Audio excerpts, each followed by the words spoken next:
حضرت ابو دردہ رضی اللہ تعالیٰ عنہ بیان کرتے ہیں، رسول اللہ صلی اللہ علیہ وآلہ وسلم نے فرمایا،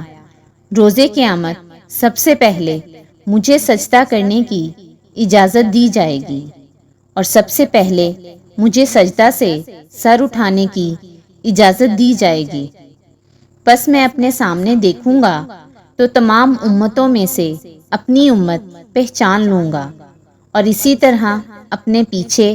اسی طرح اپنے دائیں اور اسی طرح اپنے بائیں طرف۔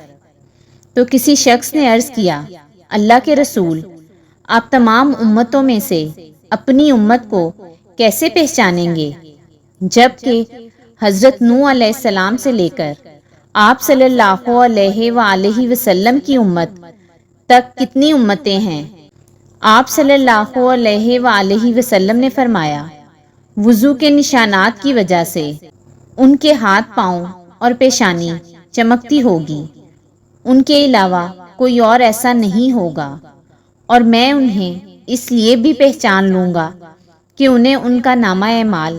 دائیں ہاتھ میں دیا جائے گا، اور میں انہیں پہچان ایک اور علامت سے بھی لوں گا کہ ان کی اولاد ان کے آگے دوڑ رہی ہوگی۔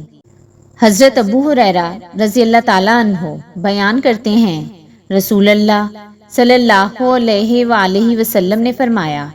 جس شخص کا وضو ٹوٹ جائے